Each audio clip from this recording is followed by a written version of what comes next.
बिस्मिल्लाहिर्रहमानिर्रहीम, अस्सलामुअलैकुम, welcome to our new vlog. हाँ जी, तो कैसे हैं आप सब? उम्मीद है खैरियत से होंगे। तो जी, वीडियो के आगाज़ के साथ सबसे पहले हम आपका शुक्रिया अदा करना चाहते हैं क्योंकि अल्हम्दुलिल्लाह आज हमारे 1K सब्सक्राइबर कंप्लीट हो चुके हैं माशाअल्लाह। तो आप लोग हमेशा अपना इसी तरह प्यार दिखाइएगा और जल्द अज जल्द वो दिन आए कि हम अपने 1 मिलियन सब्सक्राइबर आपके साथ ही सेलिब्रेट करें इंशाल्लाह जल्दी। तो जी, खैरियत से रमज़ानुल मुबारक गुज़र चुका है और ईद भी हमारी अल्हम्दुलिल्लाह बहुत अच्छी गुज़री है। तो सबसे पहले आज के दिन का आगाज़ करते हैं किचन की सफाई के साथ, क्योंकि ये हमारे ही घर की नहीं सबके घर की रूटीन है कि सुबह उठते ही दिन का आगाज़ करते हैं किचन की सफाई के साथ या तो वही खाने के साथ। तो जी, ये हमारे नियरेस्ट शॉप पर एक लिक्विड मिलता है जो कि कोई भी चिकनाई वाली चीज़ कहीं गिरी हो, कहीं लगी हो, तो उसके कुछ ही ड्रॉप्स डालो और किसी भी साफ़ कपड़े से उसे अगर साफ़ करो तो वो बिल्कुल नीट हो जाता है और उसकी शाइनिंग जो होती है वो उसी तरह बरकरार रहती है। तो जिनके घर में भी इलेक्ट्रिक स्टोव हैं उनको तो पता ही होगा कि जब चूल्हे पे हम कुछ भी बनाते हैं तो इस तरह के ब्लैक ब्लैक से आ जाते हैं चूल्हे के साइड पर। तो मैंने काफ़ी मार्ट से काफ़ी महंगे लिक्विड ला के ट्राई कर लिया, लेकिन इस तरह का रिज़ल्ट मुझे मिला ही नहीं। तो हम यूँ ही घर के झाड़ू और साफ़ सफाई की चीज़ें लेने के लिए गए थे, तो ये हमें एक सस्ती सी चीज़ मिली जिन्होंने इतना चमका दिया हमारे किचन को। आप देख सकते हैं कि जब हमने इसे टाइल्स पे भी किया तो बाकायदा हम टाइल्स पे ऐसे साफ नज़र आ रहे थे कि इस पे हम अपना मेकअप भी आराम से देख के कर सकते हैं। हाँ जी, तो इसकी पब्लिसिटी तो कंप्लीट हो गई। अब हम आते हैं ढेरों ढेर बर्तन की तरफ जो कि ख़त्म होने का नाम ही नहीं लेते। ये मैंने रमज़ान में भी आपसे कहा था कि बर्तन जो इस घर में वो पता नहीं अल्लाह की तरफ से बहुत ही बरकत डली हुई है कि बर्तन ख़त्म ही नहीं होते। ज़ाहिर है आपको बर्तनों का ढेर बहुत थोड़ा नज़र आ रहा है, लेकिन जो पीछे शेल्फ पे हैं वो भी सारे बड़े बर्तन वैसे ही पड़े हुए हैं क्योंकि हमारे यहाँ जो दावत थी तो आज हमने अपने फ्रीज़र को भी क्लियर किया है क्योंकि उसमें भी काफ़ी बड़े बड़े बर्तन पड़े हुए थे। तो जी, अब बर्तनों का ढेर धोने के बाद हम सिंक को भी उसी ही लिक्विड से अच्छी तरह से साफ़ कर लेंगे और साथ ही साथ जहन में एक ही मसला चल रहा है कि क्या बनाएं, जो कि अब डेली रूटीन में शामिल है कि क्या बनाया जाए क्योंकि खाना तो किसी के लिए कभी भी नहीं रुकता। तो आज हमने सोचा है आज हम फुल देसी खाना बनाते हैं, यानी कि आलू की भुजिया, साथ रोटी, साथ अचार। तो जी, मैं तो एज़ यूजुअल अपना सैलड ही बनाऊंगी क्योंकि फ़िलहाल मैं उसके अलावा सारी चीज़ों से रेस्ट पर हूँ। लेकिन ये जो कटर है मेरे पास, इससे बनाते हुए मुझे काफ़ी डर लगता है क्योंकि जब से मेरी शादी हुई है कई बार मैंने इससे हाथ काट लिए हैं, लेकिन लच्छे वाले प्याज इसके अलावा मुझसे नहीं कटते, तो मुझे इसी को इस्तेमाल करना पड़ता है। तो आज हम आ जाते हैं अपनी हांडी की तरफ। तो सबसे पहले हमने लाइट से प्याज ब्राउन किया है। प्याज को डार्क ब्राउन नहीं करना वरना भुजिया काली हो जाएगी। मैं आपको छोटी से छोटी चीज़ों की भी रेसिपी इसलिए बताती हूँ क्योंकि अगर इसे थोड़ा भी क्लू किसी को मिल जाए तो क्या ही बात है। जैसे हम जैसे ही लोग हैं जिन्हें स्टार्टिंग में कुछ भी नहीं आता, तो ये छोटी छोटी चीज़ें देखकर ही सीखने को मिल जाता है। इसमें ज़्यादा कुछ नहीं करना, नमक, मिर्चें, हल्दी डाल के अच्छी तरह से प्याज के साथ ही इसको भून लेना है।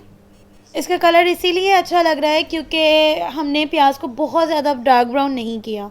ठीक है, ये करने के बाद हमने इसमें आलू ऐड किया है।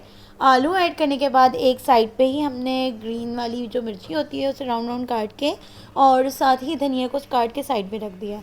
अब आलू को इसमें अच्छी तरह से हम मिक्स करेंगे। तो जी, साथ ही साथ आप लोगों से थोड़ी सी बातें भी करते हैं। मुझे आप लोगों से बस इतनी सी कंप्लेन है कि हम भी बहुत ज़्यादा मेहनत कर रहे हैं, तो आप लोग भी अपना थोड़ा सा और ज़्यादा प्यार दिखाएं। सब्सक्राइबर तो हमारे बढ़ चुके हैं माशाल्लाह, लेकिन आप लोग कमेंट्स नहीं करते। कमेंट्स में हमें बताएं कि हमें अपने व्लॉग्स में किस तरह की इम्प्रूवमेंट करनी चाहिए। अगर कुछ चेंजिंग करनी है या आप कुछ देखना चाहते हैं या कोई चैलेंजिंग हमें करना चाहिए, कुछ भी करना चाहिए, तो आप हमें आइडिया दें तो हम वही आपके लिए करके दिखाएँगे। तो जी, लोग बातें करते करते तो भुजिया रेडी हो चुकी है और मेरी सैलेड भी ऑलमोस्ट रेडी हो चुकी है।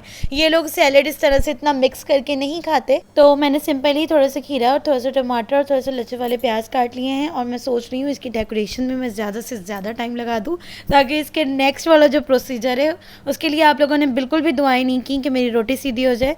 तो मैंने कहा मैं इसमें ज़्यादा टाइम लगा देती हूँ ताकि रोटी जो है वो मम्मा ही बनाएं, क्योंकि अब वीडियो पे दिखाना है तो इम्प्रेशन तो अच्छा होना ही चाहिए।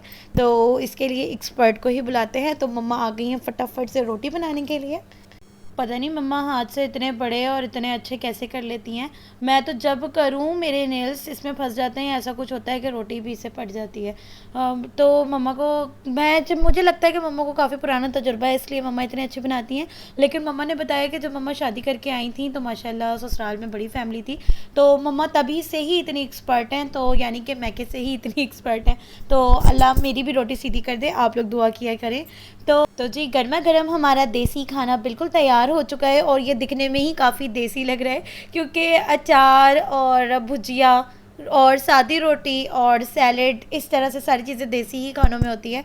तो अभी हम किचन से फ्री हुए ही नहीं हैं कि मेरे मिजाज खुदा मेरे हस्बैंड, उन्होंने मुझे ऑर्डर पास किया है कि सबसे पहले जाओ और मेरे लिए स्ट्रॉबेरी शेक बना कर लेकर आओ। तो इसमें भी कुछ ख़ास नहीं करना था, बस दूध डाला हमने और साथ ही इसमें चीनी डाली हस्बे ज़रूरत, और ये थोड़ा सा ना पाउडर मिल्क डाल के पीना पसंद करते हैं, कहते हैं उससे टेस्ट आ जाता है। तो बस 1 कप फ्रेश स्ट्रॉबेरी लेंगे। अगर इसमें मेरे पास फ्रेश क्रीम होता तो मैं ज़रूर वो भी ऐड करती। तो जी चलिए अब हम करते हैं ग्राइंड।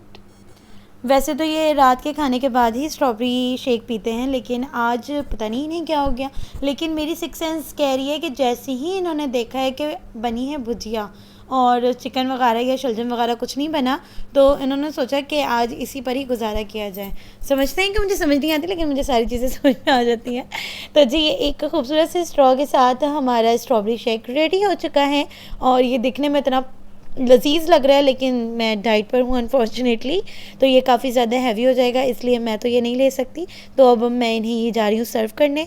और फिर हम आ गए हैं टेरेस पर क्योंकि हमारी कैट्स बहुत बोल रही थी, तो हमें लगा कि वो भूखी और प्यासी हैं, लेकिन जब हमने इन्हें टेरेस पे छोड़ा तो आप देख सकते हैं ये ग्लैरी को तो पता नहीं क्या हो गया, ये जैसे ही हम इसे थोड़े से खुली जगह पे छोड़ते हैं ना, तो ये खूब इंजॉय करती है पूरी ज़मीन पे ऐसे लोट लोट के। तो इसने इतना इंजॉय किया कि ये तो खाने को भी मुँह नहीं लगा रही थी। और जो हमारा बीमार टिड्डू था, और अब माशाल्लाह से वो काफ़ी ज़्यादा तगड़ा हो चुका है, तो अपना अपनी सहेलियों का भी खाना खुद ही खा रहा है माशाल्लाह से। टिड्डू साहब तो फ़िलहाल अपनी फ़ोटो शूट करवाने के मूड में लग रहे हैं, तो हम इनके साथ अपना फ़ोटो शूट भी करते हैं, तो लेकिन उसमें हमारा फेस होता है, तो हम अभी अपना फेस रिवील आपको नहीं कर सकते, वरना हम आपको वो भी शो करते। तो अब आपसे बारी बारी इंट्रोड्यूस करवाती हूँ। ये है वाइट से टिड्डू, जो कि एक ही मेल कैट है इतनी सारी कैटों में, और मैं इसी से ही काफ़ी फ्रीली हूँ क्योंकि ये नीचे रह रहा था जब ये बीमार था, तो मुझे इसके अलावा बाकी सबसे काफ़ी डर लगता है। ये आ गई हैं हमारी सिल्की, ये भी काफ़ी हेल्दी हुआ करती थी, लेकिन ना जब वेदर चेंज हुआ हमने इन्हें ठंड की वजह से बंद रखा, तो ये थोड़ी सी ढीली पड़ गई हैं, लेकिन अब ये माशाल्लाह इन्हें खुला छोड़ा है ना, तो अब ये तंदुरुस्त हो जाएंगी। और ये हैं ग्लैरी, इनके बारे में मैंने आपको बताया कि जैसे ही इन्हें खुली हर जगह पे छोड़ दो तो ये अपने आप में ही नहीं रहती, ये इसी तरह से इधर से उधर लेटती रहती हैं। तो आप देख सकते हैं मम्मा तो इन्हें कितने आसानी से उठा लेती हैं, लेकिन मैं नहीं करती, मुझे काफ़ी ज़्यादा डर लगता है। तो जी दिन कैसे ख़त्म होता है पता ही नहीं लगता। अभी थोड़ी देर पहले किचन में सुबह का आगाज़ किया था और यहाँ पे हो गई है शाम। ये हमारे घर से ही मोटरवे नज़र आती है। तो जी अब वैसे भी टी टाइम हो चुका है, तो मैं चली गई नीचे टी बनाने, और मेरे हस्बैंड आ गए बाहर गार्डन में पानी डालने, क्योंकि यहाँ पे हमने लगाए हुए हैं पौधे, सब्जियां, धनिया, काफ़ी कुछ लगाया हुआ है, लेकिन अभी वो काफ़ी छोटी छोटी हैं, तो वो भी थोड़ी सी बड़ी हो जाती हैं, तो हम आपको उसको भी शो करेंगे। तो जी जब मैं टी बना रही थी मैंने सोचा कि ऊपर से इनकी वीडियो बनाती हूँ, लेकिन मैंने ऊपर से इतनी क्लियर नहीं आ रही थी क्योंकि रात का टाइम हो चुका है। मैं जैसे ही नीचे आई और पीछे से इनकी वीडियोस बनाने लगी तो ये गुस्सा होने लग गए। वैसे भी ये बड़ी मुश्किल से यहाँ तक पहुँचे हैं कि मैंने कहा ये गार्डन को थोड़ा सा पानी दे दें, इसमें जो सब्जियाँ वगैरह हमारी लग रही हैं ये अच्छी तरह से बड़ी हो जाएं। तो जी अगर आपके घर में भी गार्डन वगैरह है तो उसे लाजमी पानी दिया करें। जैसे कि मैंने अपनी लास्ट वीडियो में कहा कि इनका ख्याल रखना भी हम पर लाजिम है और ये करना भी सदका जारिया है। तो जी इसी के साथ वीडियो को करते हैं एंड। आपने रखना है अपना बहुत सारा ख्याल, हमें रखना है अपनी दुआओं में याद। Like, comment, share and subscribe करना हरगिज़ ना भूलिए। अल्लाह हाफ़िज़, फ़ी अमान अल्लाह।